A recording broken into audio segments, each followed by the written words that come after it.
নমস্কার বন্ধুরা, আবার একটা নতুন ভিডিও নিয়ে আপনাদের সামনে চলে এসেছি। এই দেখুন, আমার কর্তামশাই আমাদের এখানে একটা সুখবাজার বলে একটা বাজার আছে। এখানে পশুর হাট বিভিন্ন ধরনের পশু মানে পাখি সব বিক্রি হয়। ওইখান থেকে দেশি মুরগিটা কিনে নিয়ে এসছে। এই মুরগিটা না বড় না ছোট, মিডিয়াম এই সাইজটা, খুব টেস্টি লাগে খেতে। এইটাই আপনাদের পাতলা ঝোল করে দেখাবো রেসিপিটা। দেখতে থাকবেন, ভিডিওটা না টেনে।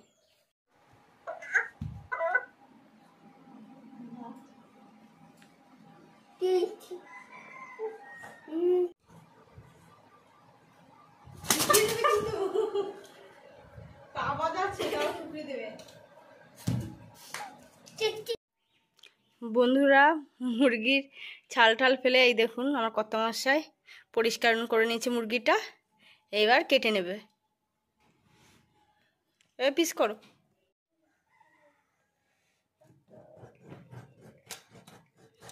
দেশি মুরগি না কাটতে একটু অসুবিধা হবে, হাড়গুলো খুব শক্ত হয়।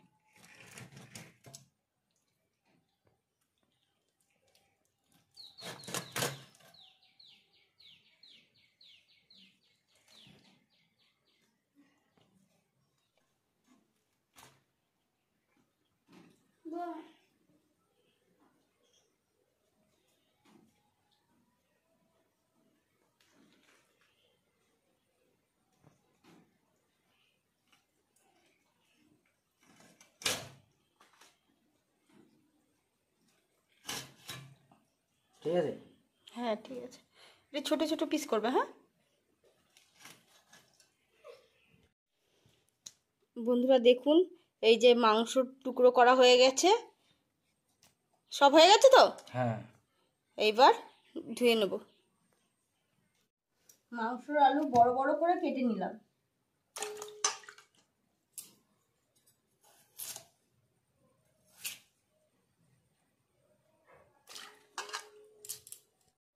কড়াইটা গরম হয়ে গেছে, এবার তেল দিয়ে দেবো কিছু পরিমাণ।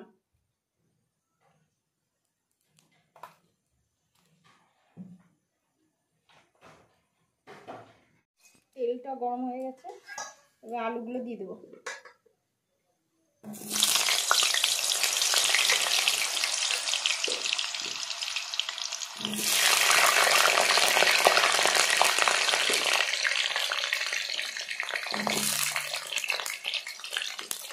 আলু ভাজার জন্য হালকা একটু হলুদ দিয়ে দেবো, কিঞ্চিত। এই হলুদটা দেওয়ার জন্য তাড়াতাড়ি আলুটা ভাজা হয়ে যায়। আলুটা এক পাশে লাল লাল করে ভেজে নিয়েছি, আর এক পাশ উল্টে দিলাম। আলুটা ভাজা হয়ে গেছে, এবার তুলে নিচ্ছি।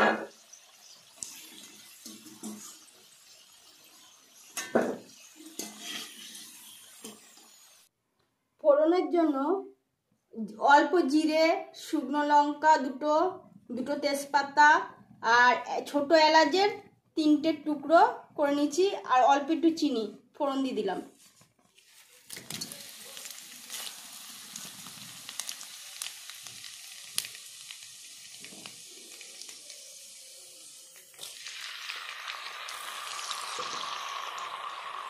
ফোড়নের লঙ্কাগুলো পুড়ে গেছে, তেজপাতা জিরে সব পুড়ে গেছে। এবার পেঁয়াজ কুচি দিয়ে দেবো।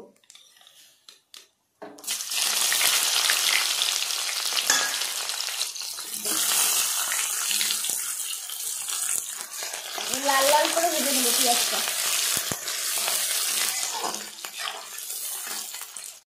দেশি মুরগির পাতলা ঝোলের জন্য শিলে হাতে করে বেটেছি লঙ্কা বাটা, জিরে বাটা, রসুন বাটা, আদা বাটা সব একসাথে বেটে নিয়েছি শিলে।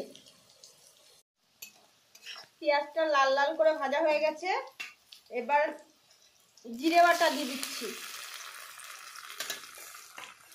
লঙ্কা বাটা,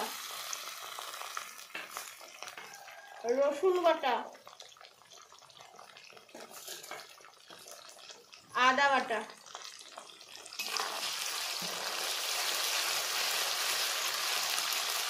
এবার হালকা আজে কষিয়ে নেবো মশলাটা, নাহলে জোরে আল দিলে না মশলাটা পুড়ে যাবে।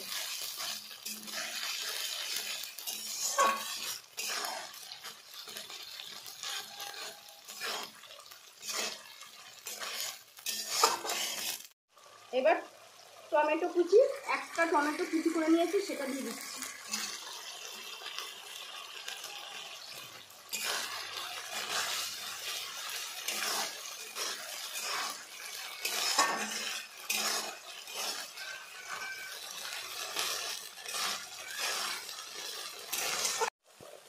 পরিমাণ মতো নুন দিয়ে দেবো। হলুদটা পরে দেবো, কারণ মশলাগুলো চুলাতে পুড়ে যাবে, তেলটা টেনে যাবে, মশলা পুড়ে যাবে। তার জন্য নুনটা আগে দিলাম, হলুদটা পরে দেবো। হলুদের তেলটা টেনে নেয়। মশলা দিয়ে দেখুন তেলটা ছেড়ে দিয়েছে, মশলাটা মানে কষানো হয়ে গেছে। এবার সানরাইজে হলুদ দিয়ে দেবো পরিমাণ মতো।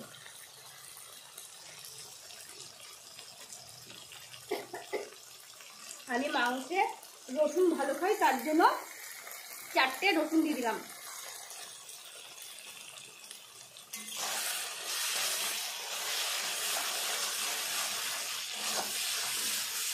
সেন্ট বেরিয়েছে মশলা কষাতে।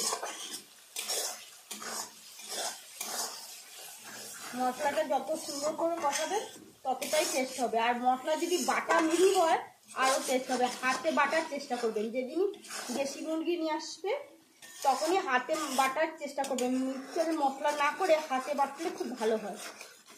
মশলাটা পুরোটা কষানো হয়ে গেছে, এবার মাংসগুলো দিয়ে দেবো।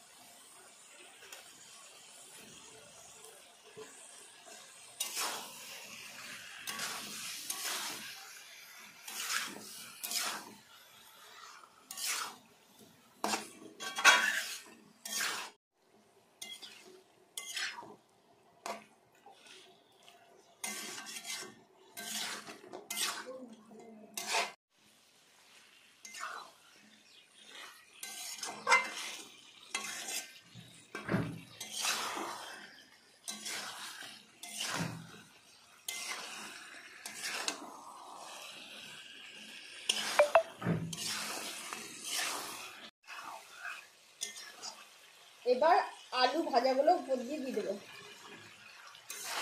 একসাথে। এবার আলু আর মাংস কষাবো।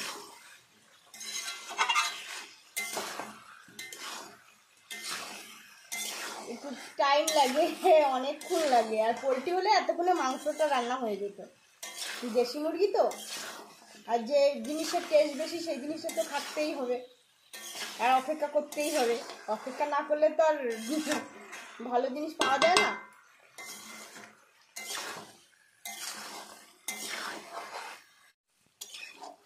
এত সুন্দর সেন্ট বেরিয়েছে, কষা মাংস ছেলেগুলো স্নান করতে গেছে, নাহলে বলতো মা কষা মাংস খাবো। ওদের জন্য 2 পিস রেখে দিতে হবে। ওরা কষা মাংস খুব পছন্দ করে, ঝোলের মাংস থেকে কষা মাংসটা বেশি পছন্দ করে 2 ছেলে।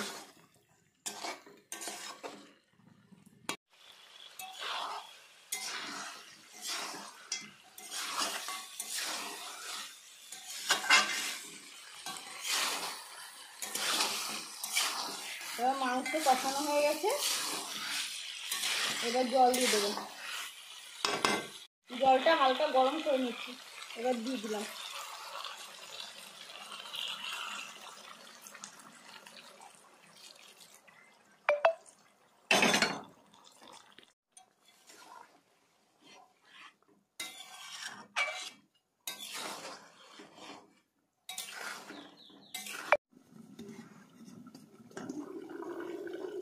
সব গরম হয়ে গেছে।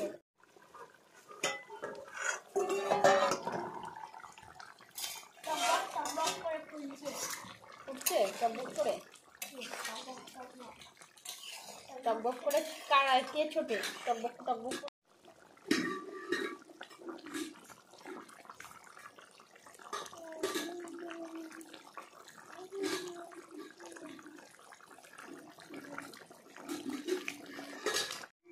এক পাতা গোটা গরম মশলা, লং, দারচিনি, এলাচ এবার শিলনোড়ায় বেটে নিয়ে আসবো।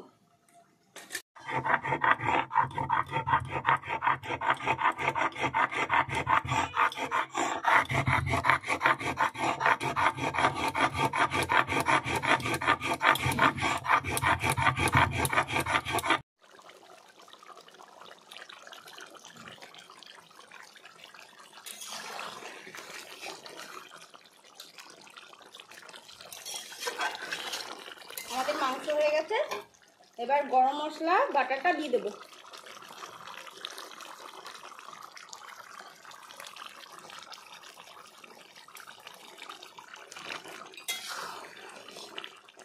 হয়ে গেছে, এবার মাংসটা নামিয়ে নেব। বন্ধুরা, আমাদের দেশি মুরগির ঝোল হয়ে গেছে। এখন ছেলেরা বলছে দেশি মুরগির সাথে কি খাওয়া যায় মা, তাহলে একটু ফ্রায়েড রাইস করবো। তার জন্য ভাবলাম একটু ফ্রায়েড রাইস করেই দিই, ঘরে যা আছে। এই দেখুন, ঘরে যা ছিল সেই দিয়ে ফ্রায়েড রাইস করেছি। এই দেখুন কি সুন্দর ঝরঝরে, এই দেখুন এত সুন্দর ঝরঝরে হয়েছে কি বলবো।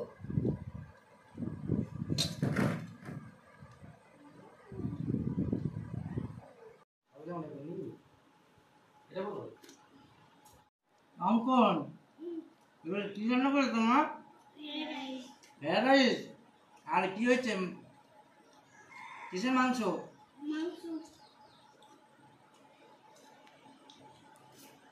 দেশি মুরগি। দেশি মুরগির মাংস। কেমন হয়েছে খেতে? ঝাল।